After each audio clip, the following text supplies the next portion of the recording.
selamat datang kembali di channel Flow Visual. Jadi kali ini saya akan memberikan lagi nih sesuai requestan kalian teman-teman, akan merangkum sebuah film musik. Semoga kalian suka ya teman-teman. Oke, gak usah lama-lama, yang baru hadir jangan lupa untuk subscribe terlebih dahulu, aktifkan loncengnya, dan jangan lupa komentar ya teman-teman, komentarnya requestan film kalian ya teman-teman. Insyaallah saya akan upload sesuai requestan kalian.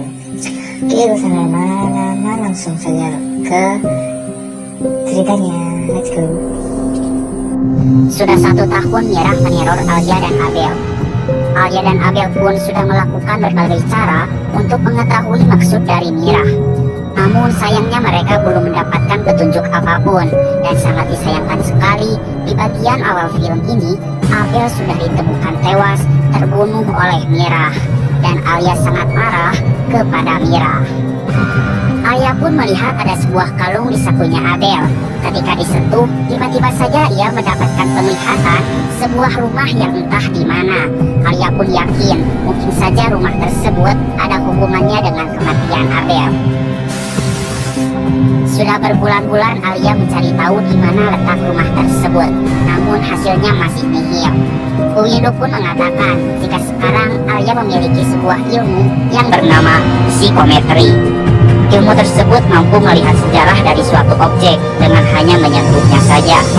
Alia pun memutuskan untuk melanjutkan hidupnya dengan tinggal di panti asuhan, karena panti asuhan merupakan tempat yang paling tepat untuknya sekarang, yaitu tempat seseorang yang sudah tidak memiliki keluarga. Uwidu pun mendukung pilihan Alia. Uwidu menyarankan agar Alia bekerja sosial menjadi relawan saja di panti asuhan tersebut sambil mencari jati diri. Akhirnya Alia berangkat, dan sesampainya ia disambut oleh Pak Fadli dan Bu Laksmi yang merupakan pemilik panti asuhan tersebut.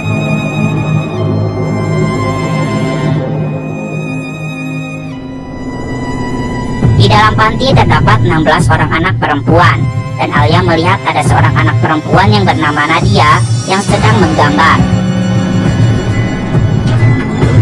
Bu Laksmi mengatakan jika Nadia orangnya penyendiri dan sering merasa ketakutan.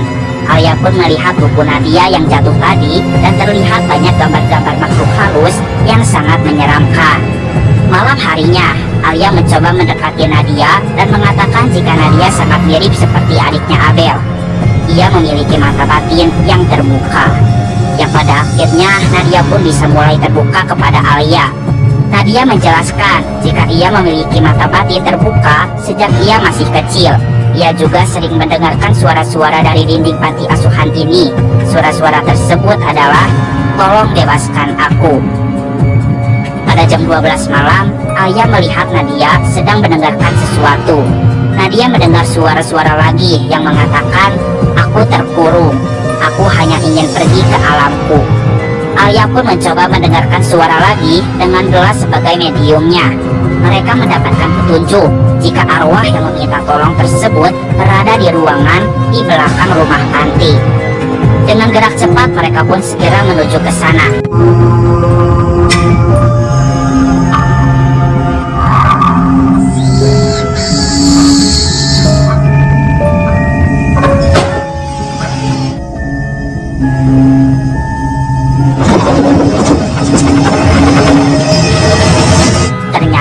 Terdapat sebuah kamar rahasia di balik rak buku tersebut.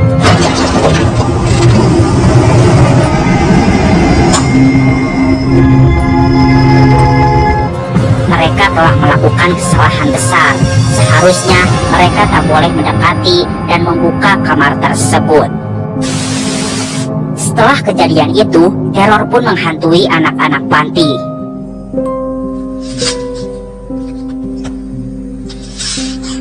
Mami, kau lepasin!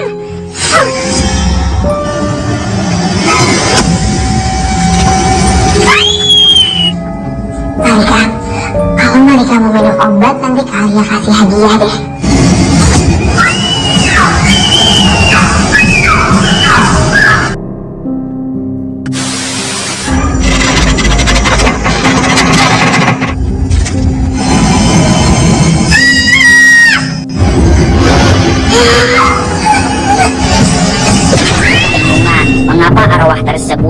belum pergi ke alamnya, sehingga Alia dan Nadia segera melakukan ritual agar bisa berkomunikasi dengan arwah tersebut. Arwah itu pun menjelaskan jika dulu ia juga tinggal di panti ini. Alia bertanya apa sebenarnya yang diinginkan oleh arwah tersebut. Ia pun menjawab kebenaran. Dan setelah itu arwah tersebut pun menghilang. Di sisi lain Bu Laksmi mulai diteror. Saya?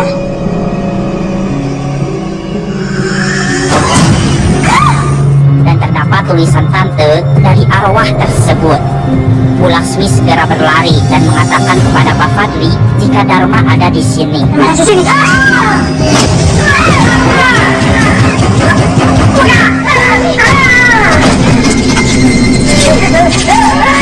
Pak Fadli pun tidak bisa keluar, dan semua anak panti pun segera berkumpul karena ketakutan.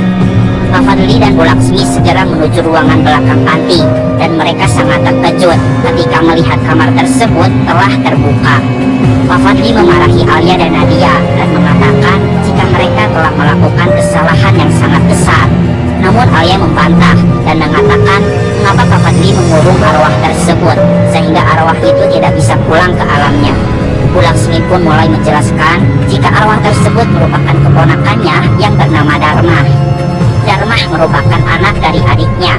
Suatu ketika pada 3 tahun yang lalu, Dharma dan ibunya ditemukan tewas di panti. Mereka tewas akibat maling. Tapi arwah Dharma tidak mau pulang ke alamnya dan terus-menerus mengganggunya dan mengganggu Pak Fadli, sehingga Pak Fadli yang memiliki mata batin segera mengurung arwah Dharma di dalam kamar tersebut.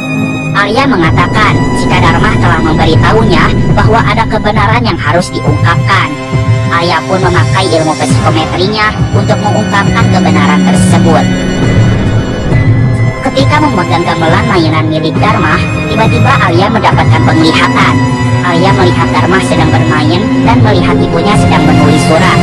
Ternyata isi dari surat tersebut mengatakan jika Dharma merupakan anak hasil dari hubungannya dengan Pak Fadli. Dan ia ingin Pak Fadli jujur kepada istrinya Laksmi dan juga ingin mengakui jika Dharma adalah anaknya. Surat tersebut pun disimpan di dalam laci meja. Alia segera memberikan suratnya kepada Bu Laksmi. Itu tulisan adikku. Ya. Alia pun sangat terkejut ketika Bu Laksmi mengatakan jika adiknya tersebut bernama Mirah. Dan Alia semakin yakin jika kematian Abel pasti ada hubungannya dengan rumah panti ini. Setelah beberapa saat, teror pun datang kembali. Ternyata kebenaran yang harus diungkapkan lebih dari satu.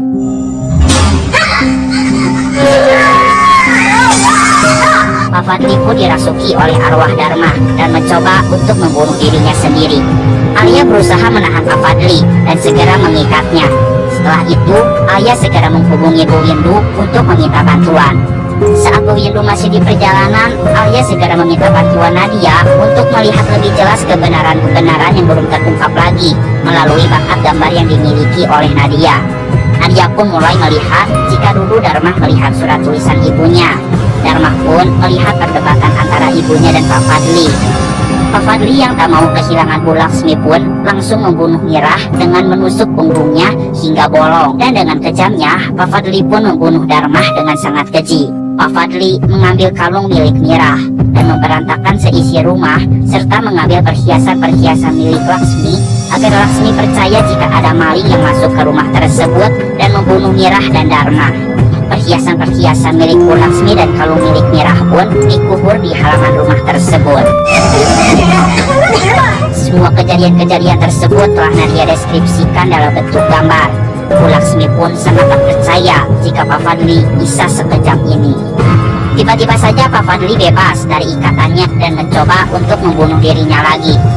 Saat sedang ditahan, tiba-tiba saja Pak Fadli menusuk perut Nadia hingga mengeluarkan banyak darah.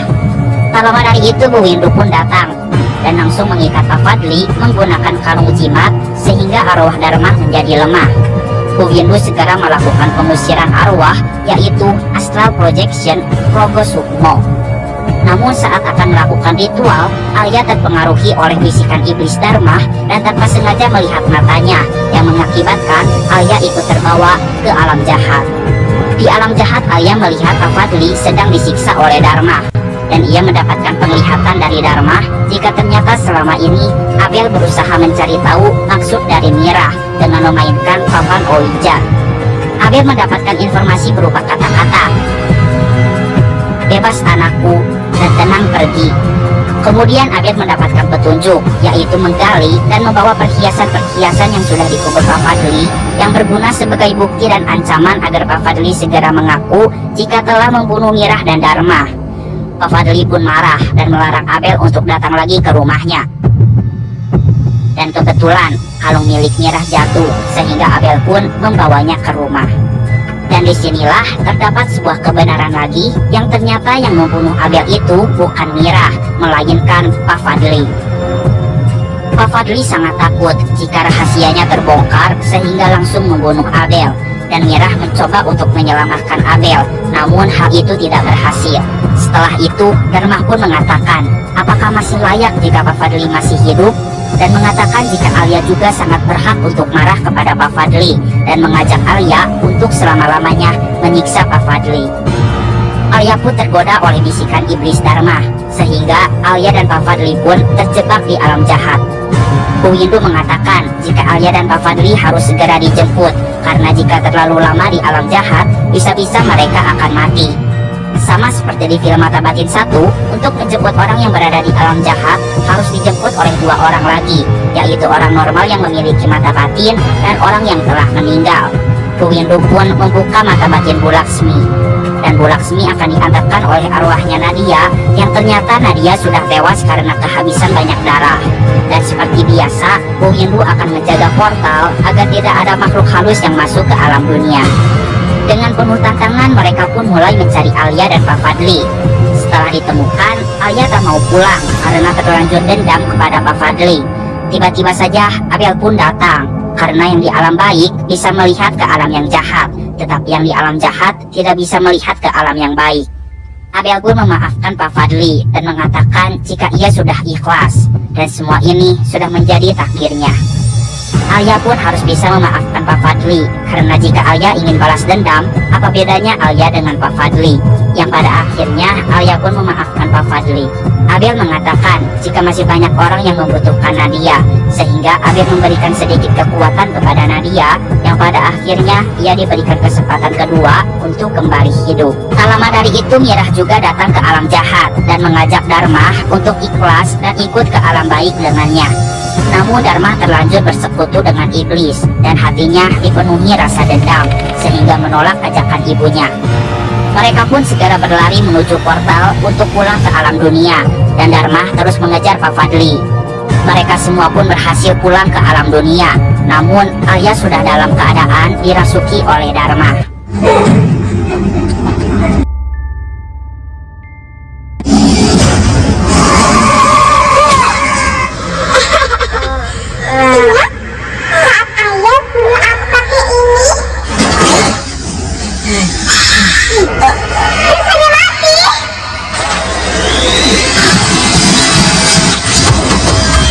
Pak Fadli pun tewas karena kepalanya terpenggal oleh gergaji mesin, dan Dharma pun berhasil dikeluarkan dari tubuh Alia.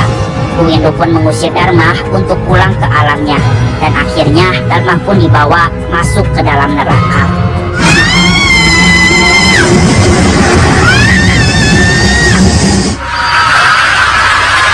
Keadaan pun mulai membaik. Kini Nadia telah resmi menjadi anak angkatnya Bu Laksmi. Dan di tengah-tengah kebahagiaan itu, Alia mengundang Bu Windu untuk memperdalam ilmu mata batin Bu Laksmi dan Nadia. Bu Windu pun mengatakan kepada Alia jika pada saat ia menjaga portal, ada satu makhluk halus yang berhasil masuk ke alam dunia. Karena para makhluk halus sangat berusaha untuk masuk ke alam dunia. Dan pada saat Nadia akan mengantarkan minuman untuk Bu Windu, tiba-tiba saja ada suara yang mengajaknya untuk main.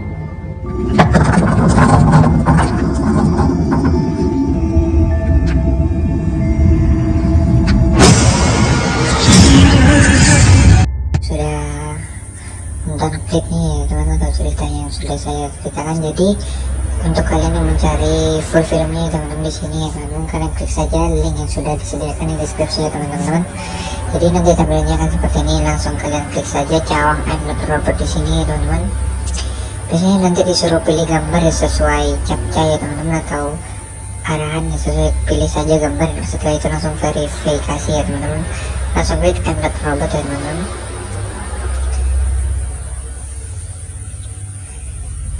Setelah itu scroll ke bawah, cari link download ya teman-teman.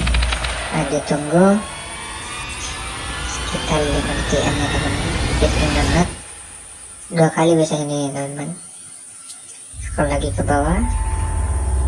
Maaf, iklan gimana ya? Nah, di sini teman-teman, klik lagi link download. Nah, di sini teman-teman, tunggu saja lah sekitar 5 detikan ya, langsung klik get link ya teman-teman.